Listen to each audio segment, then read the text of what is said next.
Hi, thanks for coming.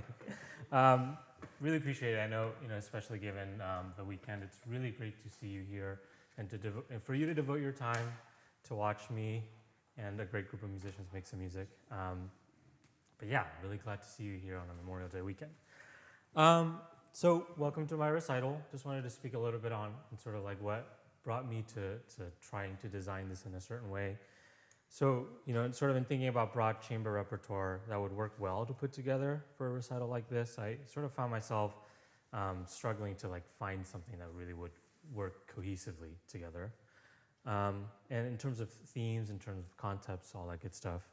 At the same time, with the Wind Ensemble, we've been working with Michael Colgrass's Urban Requiem, and we're covering a lot of works in wind rep class, and that sort of got me thinking, sort of if you know about Colgrass and some of that music, this idea of programmatic music versus absolute music. And I think, obviously, we can think about programmatic music as can be defined as music that exists to tell an extra musical narrative. And absolute music on the other side of that coin, sort of as music that is not intended to represent anything other than the music itself as its own central point. And again, we think of these as sort of opposite ends of a spectrum, but in lots of ways, often that's kind of thought of as a dichotomy, right? And so in thinking about that, to me, I sort of found myself asking, what does it mean for music to be purely music? Is it possible for it to be truly nothing but sort of a sound experience where you have no other associations? And again, to me, it was difficult to grasp that, especially as an experience. I just don't think, in thinking about this, I've never had an experience where I can just say, this is sounds to me, and that's it. And it's just sounds. I'm not thinking about anything else. whether that be a narrative that comes out of my own mind or not, or something that is written as kind of definitive for that piece. It's just never something that I could personally point to. So, of course, like absolute music, it talks about intentions, right? The intention is for it to not be representative of something. And I think that's important to acknowledge for sure. But nevertheless, there's this train of thought that led me to think about extra musical concepts again in music, right? And to what degree do these extra musical factors matter to the music? What happens if you take them away? And how should we, or you as an audience, come to understand the effect of these extra musical concepts? In most performances, you'll get a program, and I sort of intentionally didn't have one today, although I will. They're there, and I'll pass them out as we get along. But I just wanted to experiment with, what if you came to an experience where there was like purely no information, and maybe you had to fill in that information, right, to whatever it is that it means to you, and that could be anything, right? And again, how do these extra musical factors that I haven't given to you yet affect the experience of the music? So obviously that sort of became the glue and the concept that I wanted to use and to explore today. And these pieces all in some way are going to play with that. So forgive me for the unorthodox way to do a recital with no program and no information at all. But just wanted to try something out because I think, again, this is something really important, right? Into understanding music, you sort of have to know what it's about, right? And so what happens if you don't know what it's about? How does that change for you? To start today, we'll be playing Nathaniel Park's Fire Contained. This is a piece by a good friend of mine and a composer that I went to school with at Peabody Conservatory. And to speak briefly on it, it's based on a set of poems by Caroline Preziosi. Rather, it's one poem. Nathaniel takes it and sets it to different movements. I won't talk through much about sort of Nathaniel's work or Caroline's work, again, to leave that up to you, other than to say that Caroline's work in this case is that extra musical factor that is pivotal to understanding Nathaniel's piece. So again, forgive sort of the adjustments, but you'll see here on the screen here that I have that with you so that you can sort of follow along as it happens. Okay? And so let's tune first while I figure this out.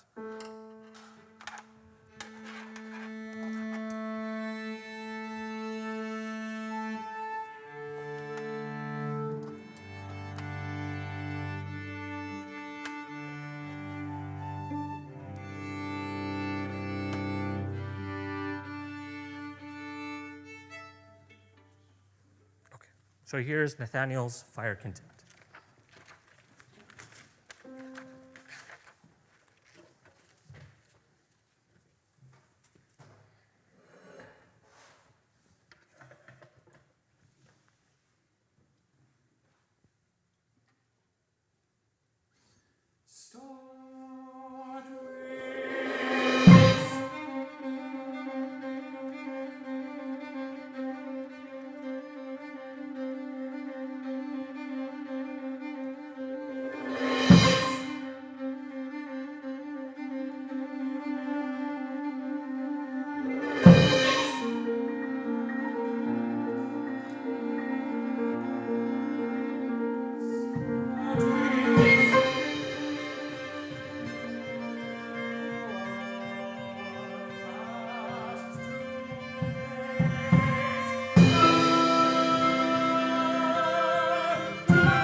So, of course, Nathaniel's wonderful piece here is one of many that takes inspiration from poetry.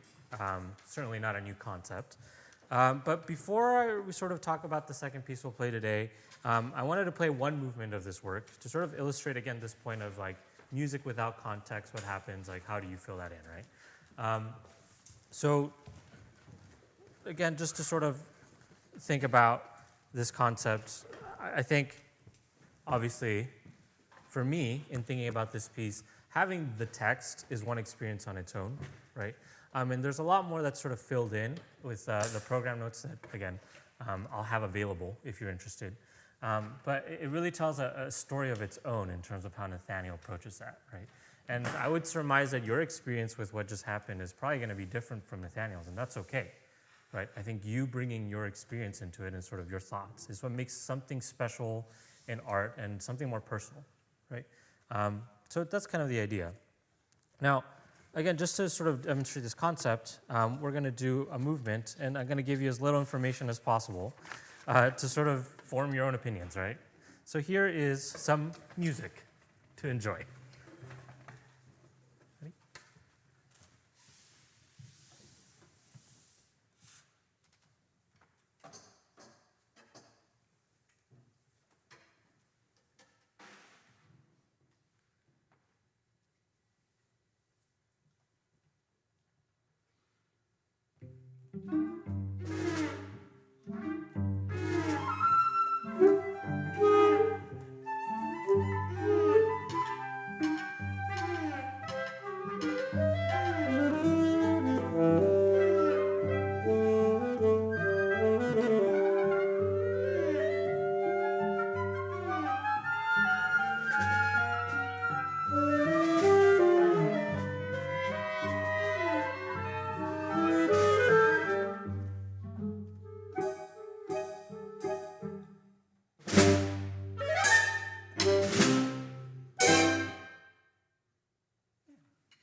So,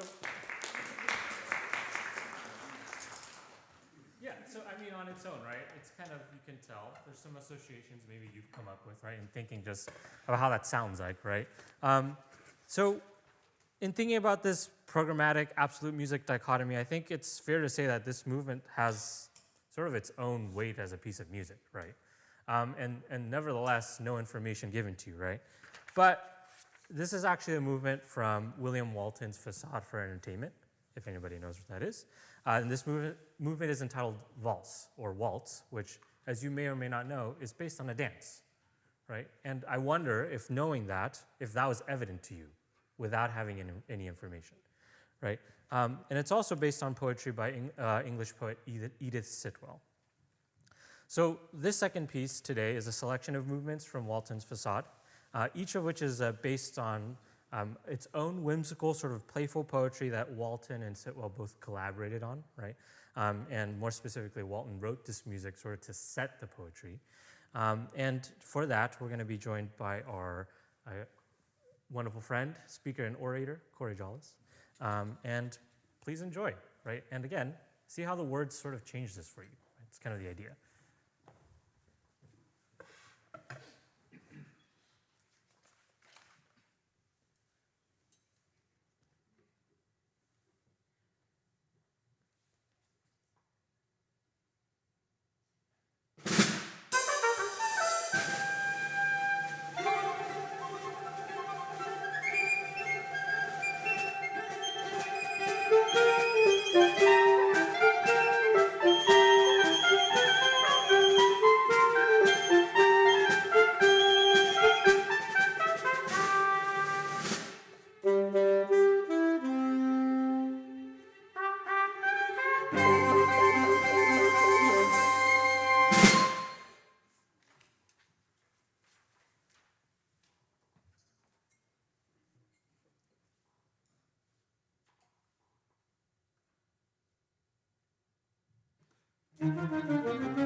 eat the skull with my own liquor. Each fish people live, I don't understand at all.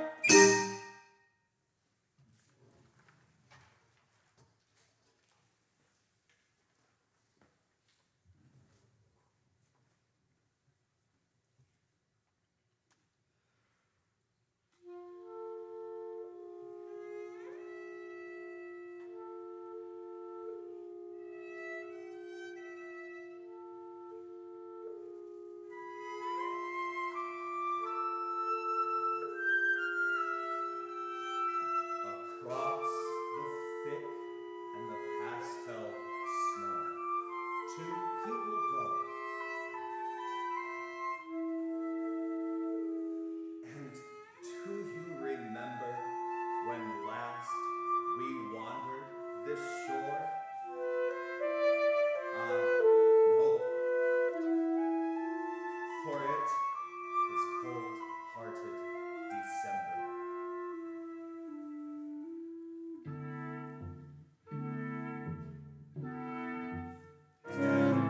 The leaves that the ass's ears hung on the trees. When last we wandered and squandered joy here. Now, Midas, your husband, will listen for these whispers, these tears for joy's beer.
melodies that the castle gets free.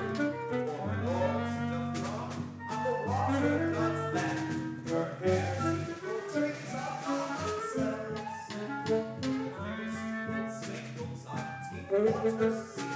With a twang, guitar, and pull hands in. It's a great cage with air and gold waves of Venus or Tartine.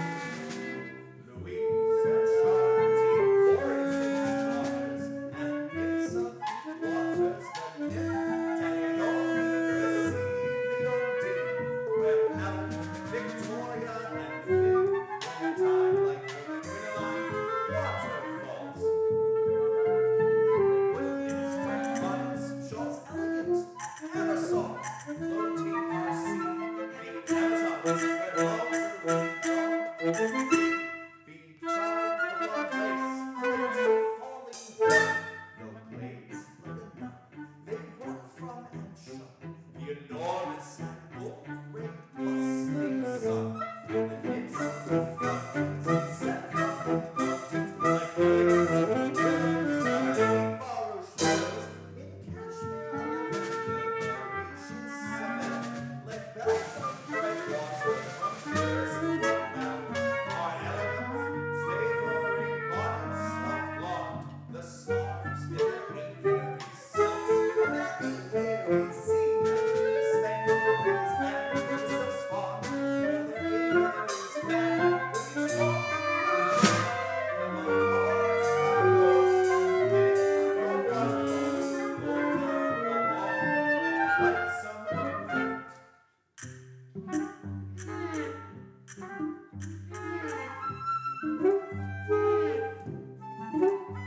So Daisy and Lily, lazy and silly, walk by the shore of one vast sea.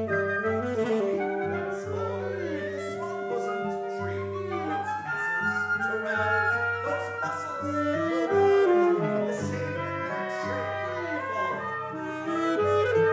Ladies, how vain, how gone is the sweet swallow. Gone, Philida.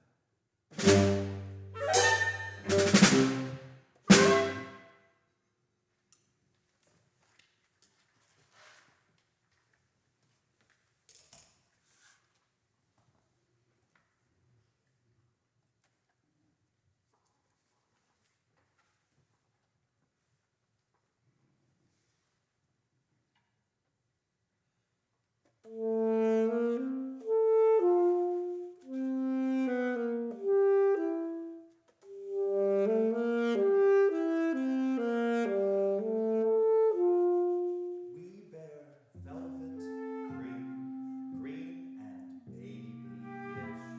Small leaves seam each stream, horses' tails that swish, and the chimes remind us of sweet birds singing like the jangling bells on rose trees ringing, and must say farewells to parents now, and to William Tell, and Mrs.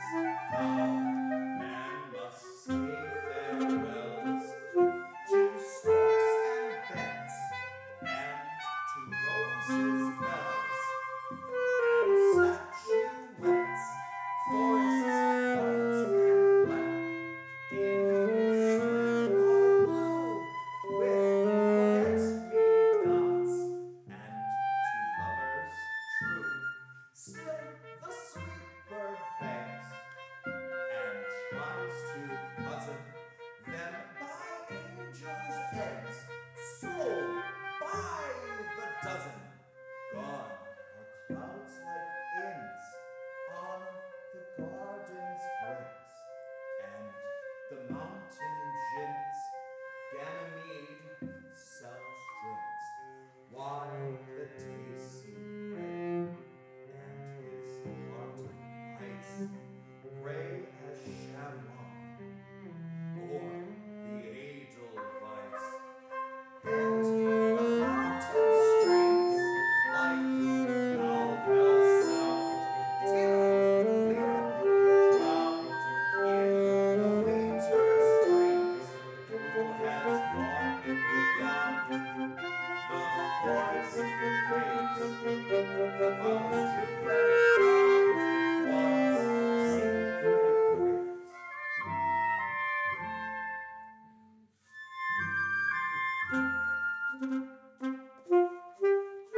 So as we finish today's performance, I think the big point here, that I'm trying to wrestle with and hopefully have somewhat explored with you is to highlight the importance of, again, this extra musical concept. And how in all of these cases played for you today, and the one coming up too, they're really pivotal to the soul of each of these pieces, right?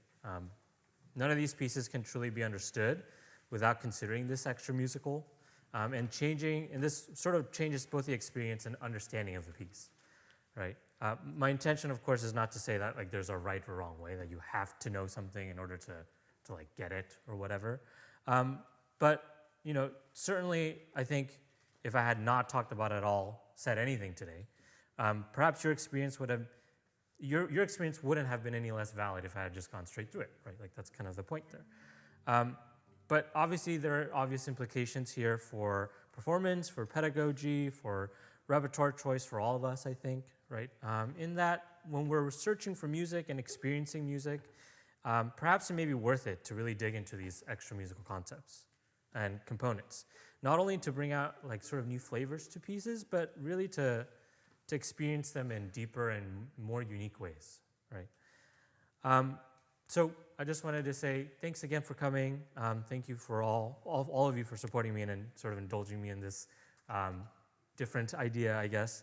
And this topic is something that I find really interesting that I wanted to share with you.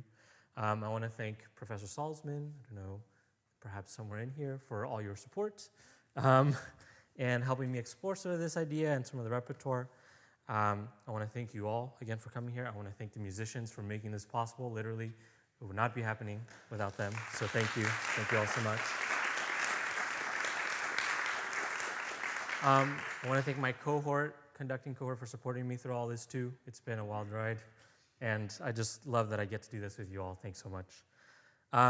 So we'll close today with Picture Whimsies for a Distracted Mind. This is also a piece written by another great friend, composer, and former roommate, Bobby Ga. He's currently studying for his doctoral degree at Princeton.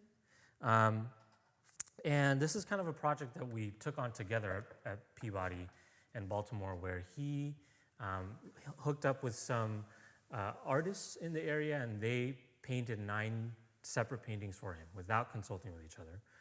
And he sort of looked at it and then wrote music to it. The idea is to explore his experience with that, but also the pieces themselves. And this iteration of it features 4 of the 9 pieces that you'll also see the paintings projected. And it's just a really interesting kind of take on, again, an extra musical component that defines the piece, right? But certainly doesn't have to define your experience. Thanks again for coming.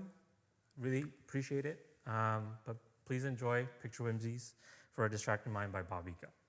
I'll also be doing this silly thing with a laptop, so forgive the awkwardness. It's not awkward unless I say it's awkward. This is Sunset.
Thanks so much again. Really appreciate it. I did want to make sure I shouted out everybody because I think I missed some people. So I wanted to say again, thank you to Corey for orating for us.